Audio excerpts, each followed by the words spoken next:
Well, welcome in April 2024 and welcome to my little edit suite here.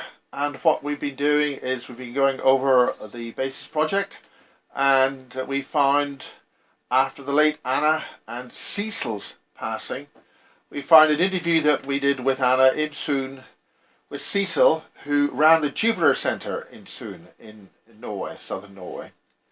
And it was a wonderful interview. It's one of the few where Anna's prominent as the key interviewer, and it's a wonderful journey into Sissel, who's a wonderful and beautiful, wise lady that set up the Jupiter Center in Soon.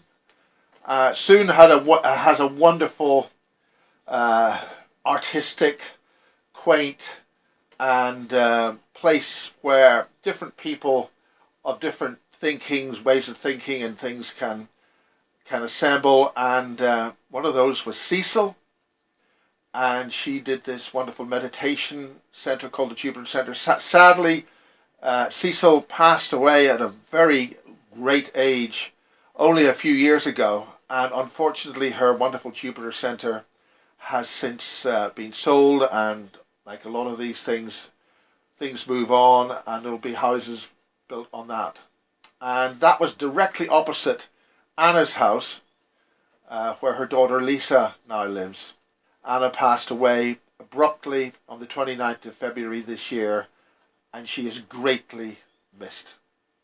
So we're rerunning this interview that she did, and because of this interview, a wonderful, I think, French-Canadian, a very glamorous blonde lady called Lillie Lou, I think, who was French, but could have been French-Canadian or was actually French. But she subsequently, because of this particular interview that Anna did, she visited Soon and did another interview with Sissel.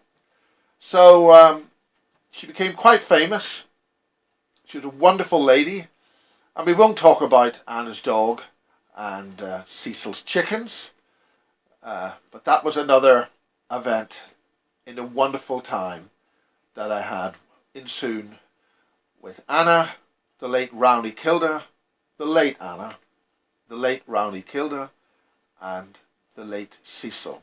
It's been an honour to make these interviews, and this is the one that Anna did with Sissel.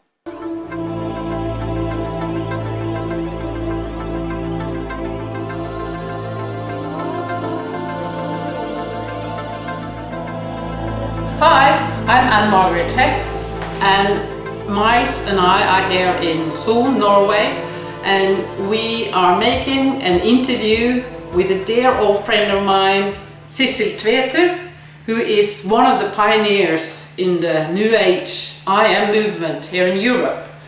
She has trained hundreds of healers to become healers and rebirthers.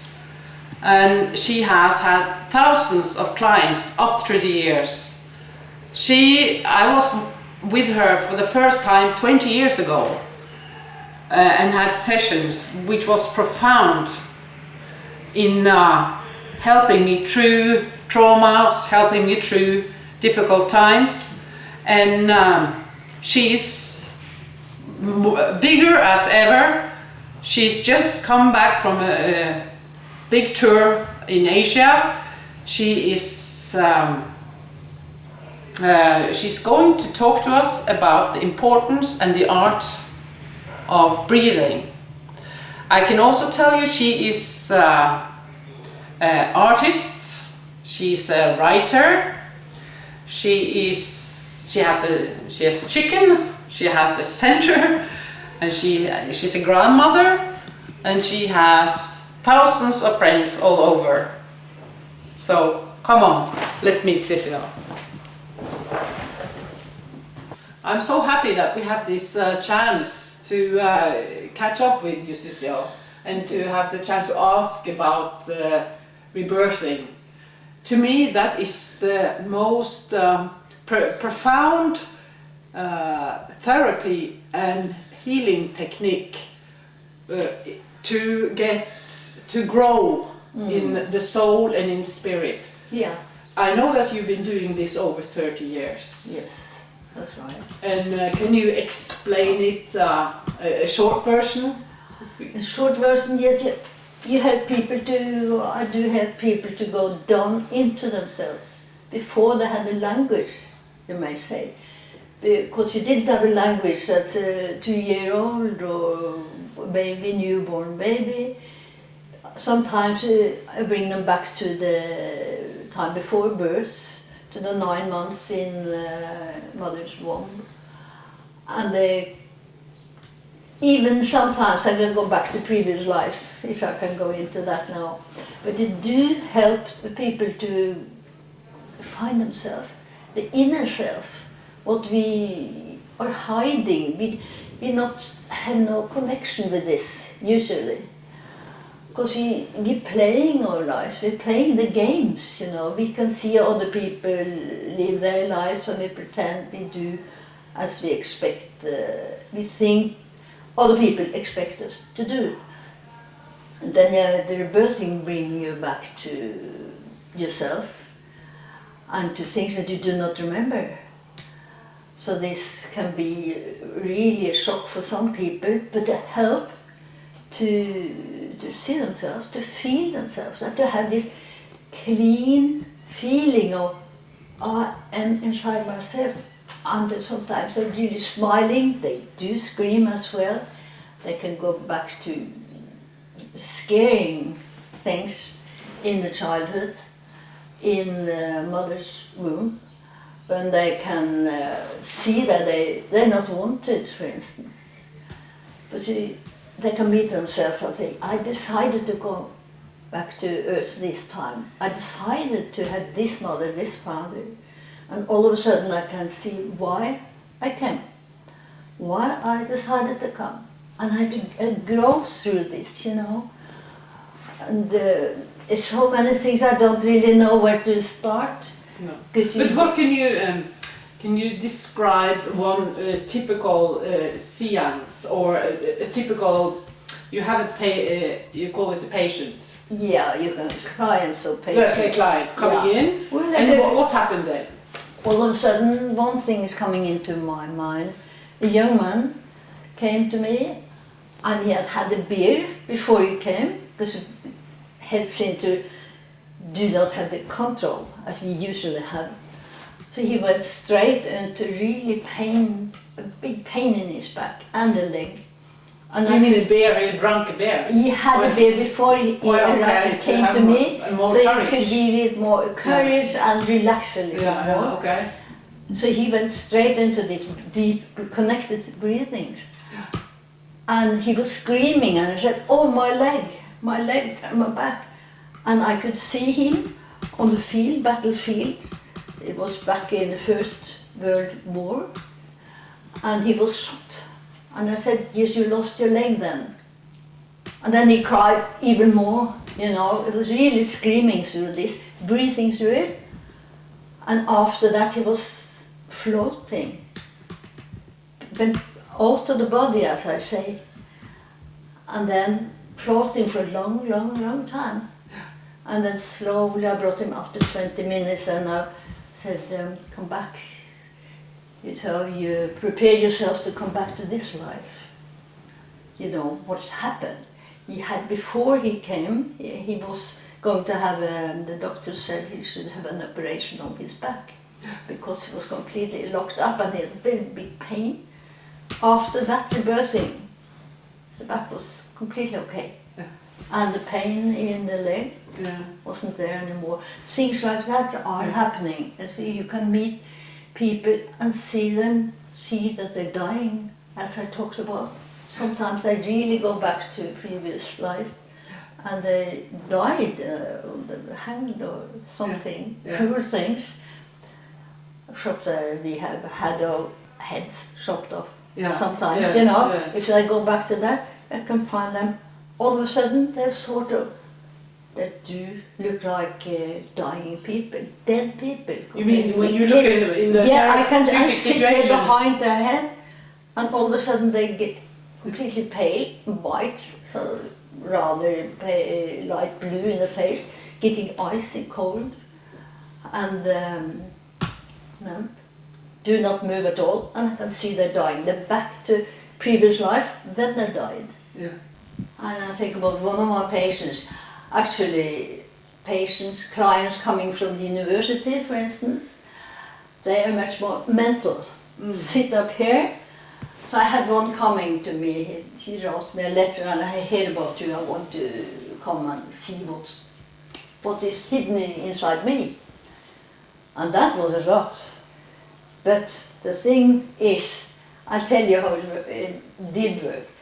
He was really going into deep things, he was screaming, was leaning backwards like a ball, you know, or this way, and then he curled together and he was screaming again, and after some time, all of a sudden he was lying there, filled with peace, everything was right, he had a beautiful smile on his face, looked much younger all of a sudden, but the story is interesting. When we finished, when I brought him back, you can come back now, come back to this world, to this time. All of a sudden he sat up, brushed his imagination that he had a jacket, he didn't have a jacket, didn't have a tie, did like this. Well, it's no sense to come back here because nothing happened, he said. Well, and I didn't tell him anything. Fine, I said, but be careful when you drive home. Drive carefully. So he left. After a couple of months, I got a letter. Everything is the most easy. It's nice. I'm happy. It must have happened. Something must have happened while I visit you. Yeah. So he came back after that.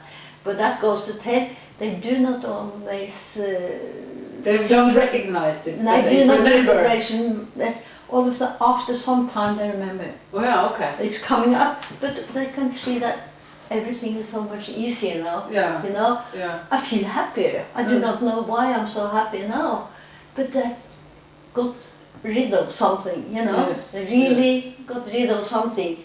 He didn't know, he couldn't remember what it was, but he was happy. And that's the thing. Yeah. You can help people to find themselves, as I said some time ago, and they feel relaxed and everything is fine. Sometimes they can see, very few people see or what's happening actually, but some of them do see themselves.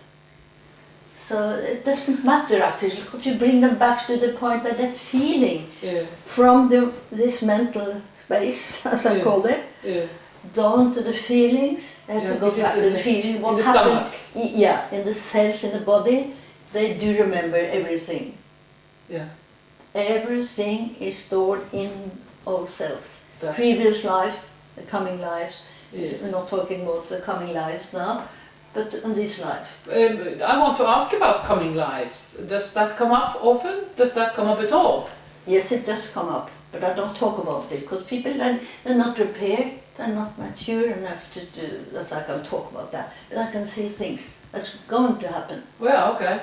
So then I do not tell them. I can ask them, I can answer them. But that's your own clairvoyance that you can do this. Yes, I guess so. That's right. That's yes. coming into me. So the things that are coming into me, I do not talk about. No. Because the main thing is that they are having the contact with themselves. Yes, and losing the blockages. Losing the blockages, you know. So, yeah.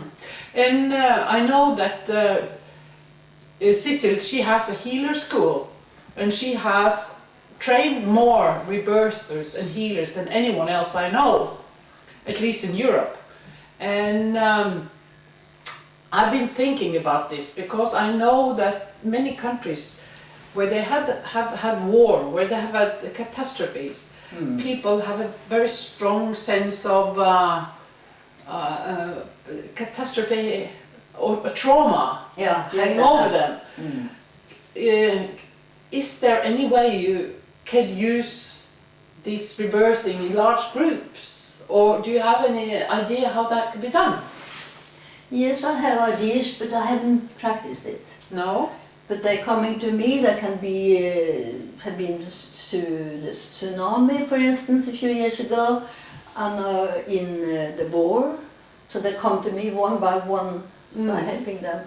I haven't, so many people coming. I haven't started to think about having groups, because then you have to collect them and all these things. It's not that easy. And then they haven't asked me. So I haven't done that, but that's possible. Of course it's possible, but then it will be much more talking as well. Then it won't be only breathing. But I had a big group, a new group coming, and I said, we'll just show you what may happen in rebirthing. So just you lie down, and all of you breathe, but don't breathe too deep, because this is just to feel what it is, so you can come back another time. Well, after 10 minutes, 2 of this group of 15 people screaming saw themselves back to the last World War in Germany, killed in Germany. So you can see that is also not a group, but because so many people are together, we get the energy. There's so much energy also, in the group. Now when the energy, incoming energies are changing, so you should think that this is more open, it's closer to the surface coming up. So it is a good time to rebirth. It is, because I have my school, I can see things are happening much quicker. We do not have to, they do not have to breathe that long. No. They are all of a sudden they're into it, but very quickly. But please describe how, what happens most likely to a client when it comes in. You tell them to breathe in a certain way. They lay down flat. Connected breathing. Ask them to lie down, breathe deeply from there. With a certain technique. Yes, a certain. I'm breathing, connected breathing. And it takes very short time now to see them go deep into. Before, only 20 years ago, for instance, you had to work on the body much more. Push them, touch them, places that they had the blocations. But actually I do not push them. I just have my hands on the aura outside. All of a sudden they're back. So it's much more, and it's easier, goes quicker. So because of the high energies we have, so strong energies, coming to the groups as well, because we always do the meditation in the morning, and they can see that they can see much more. They get inspiration. So it's very strong, or what you call it in English, these times we're living in, exciting, things are happening so much easier, quicker, So, But how do you start your day typically? You have so much energy. Yes. And you're up and about from early to late. Unfortunately, yes. So I'm not the lion in the party in the evenings, because usually I go to bed quite earlier, 10 o'clock, but I race 4 or 5 in the morning, and it's meditation, of course, after the shower and all those things. Meditation and Tibetan rites, and then I walk with my dog, and after that I have Qigong. It's about my center. We had a pleasure of joining this morning. For everyone that wants to come, it's free. After that again a long walk in the woods, before clients, long walk from at least 1 hour, quick walk in the woods with my dog. So that's a typical. Then I have clients, so work in the office, it's a lot of things, because I have a center. I have all my clients with a lot of questions, phone calls and all those things. So that's my typical day. So. And then there's the chicken in the gardens. Small sweet chickens. Chickens are coming now in a few weeks. A cat is following us on the walks. So I like animals, yes.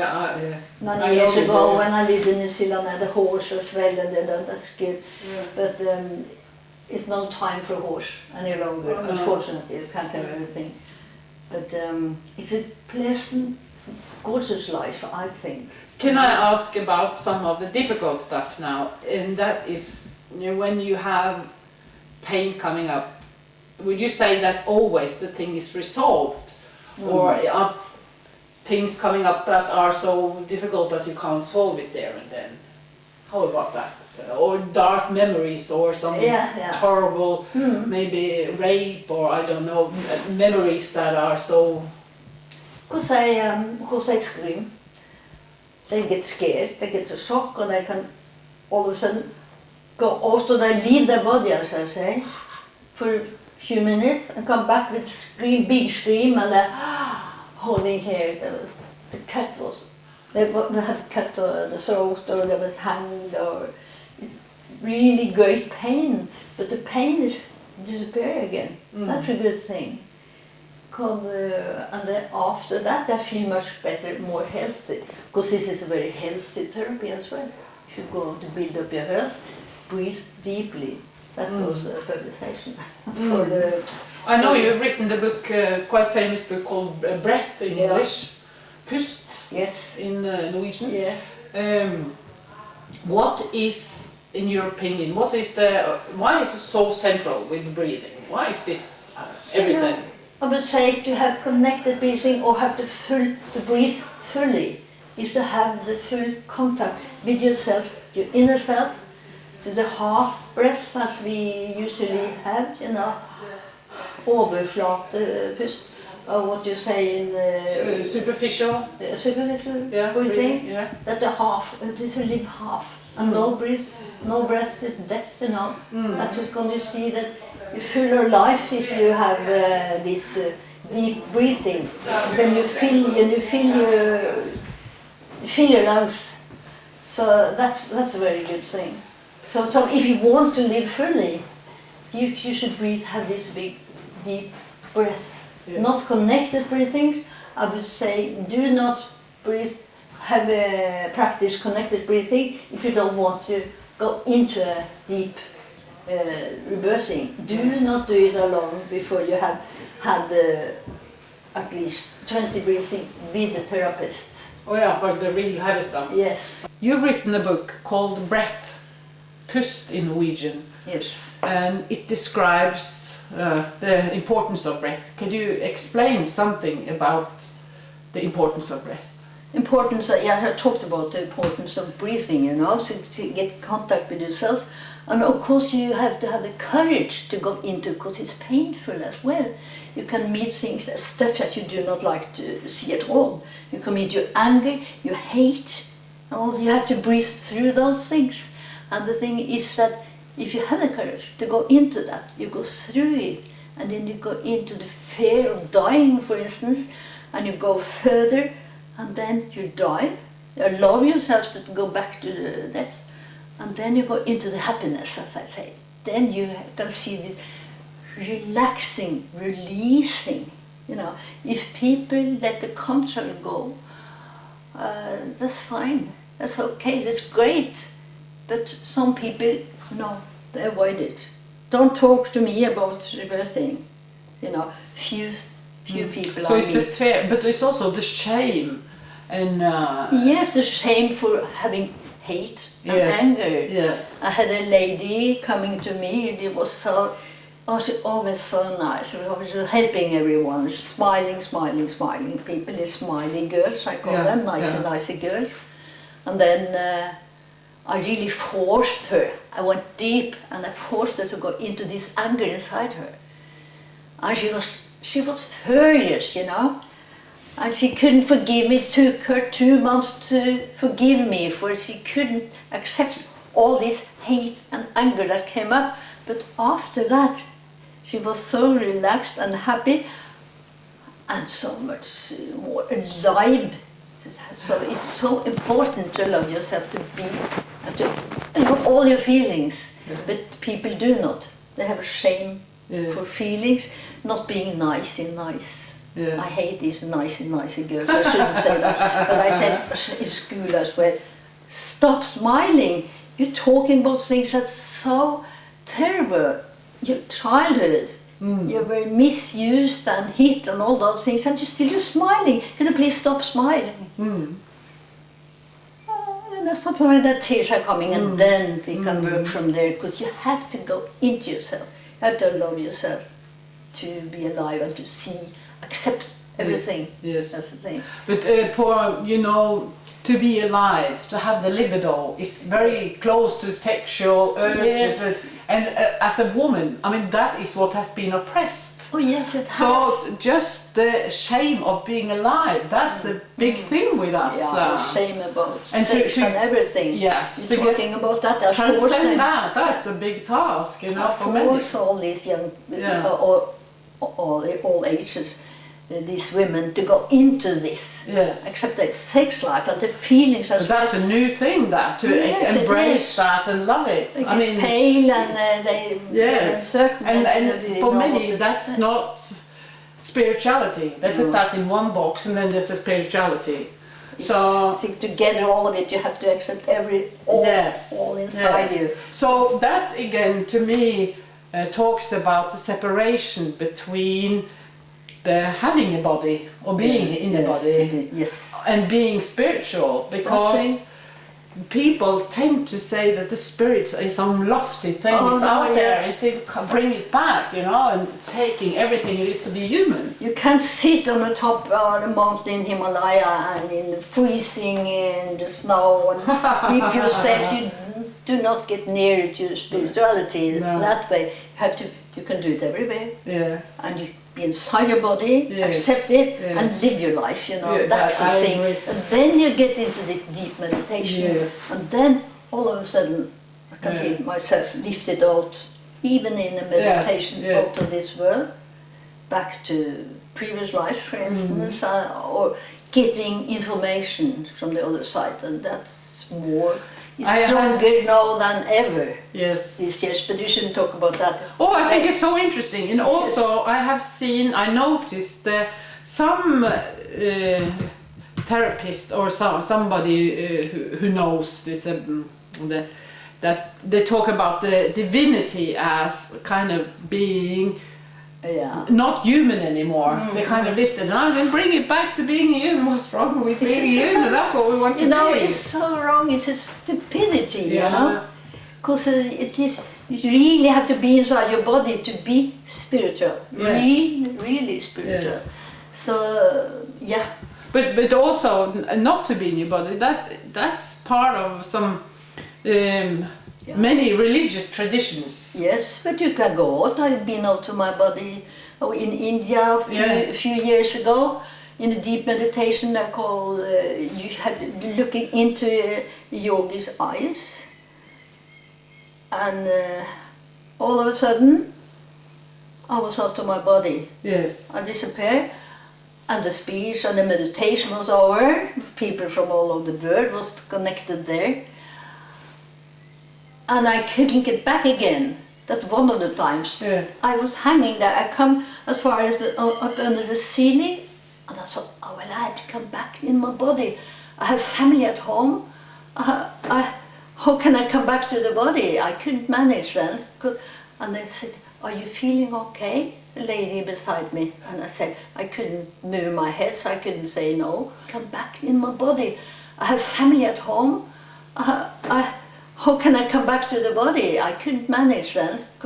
And they said, are you feeling okay? The lady beside me. And I said, I couldn't move my head, so I couldn't say no. And they called for a doctor, and he came, but he was an Indian doctor.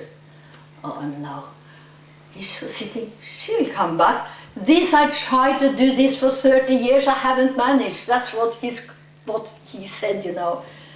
And after some time, I came back. I was there. And I'm happy and everything was right. And leave my friends lying in the other bed. She said, oh, I'm used to this. She will come back. So you can go out of your body easily. And then of course you do see things as well. And I was sitting on another year, I was up there sitting under a big tree. Oh ma'am, it's a big cobra in that tree, but you know, he didn't attack me. I was kept quiet because I was was meditating.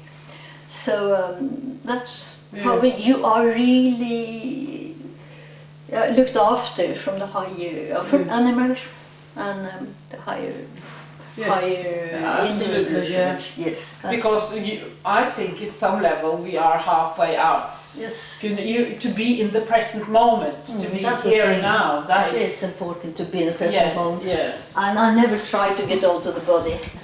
I can remember a very important rebirthing for me many years ago, before I really started to go out to different countries and before I had my school, for instance. I went out of the body. I could see my free will to decide everything that I wanted. I was so happy. I was out in space, and I decided to go into new life on Earth.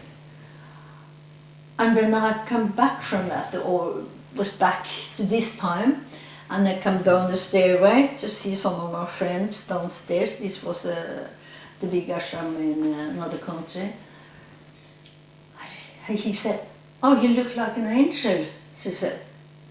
And I said, "Yes, I feel like one. I feel I'm full of happiness. I'm free to do whatever I want to do, and I can love myself, because I know that I'm an important person." And that's the thing that really can give you the feeling of that, if you go into that deep rebirthing. It might take you some time, many times, but all of a sudden you're there. That's the thing. So that's what I think is so urgent, so to have this better than other therapies that I know of. You can't talk into those things because you do not have a language from a previous life, and you can't actually talk about it because you do not have a connection with it. But your body has it somewhere. But your body, all the cells in your body remember everything that happened, you know. Exactly, yeah. So that's the thing, when you are in contact with that, you're free. So I'm free. I do what I want to do. I travel wherever I want to travel, and I say what I like to say. Yeah. Because you're a dangerous woman.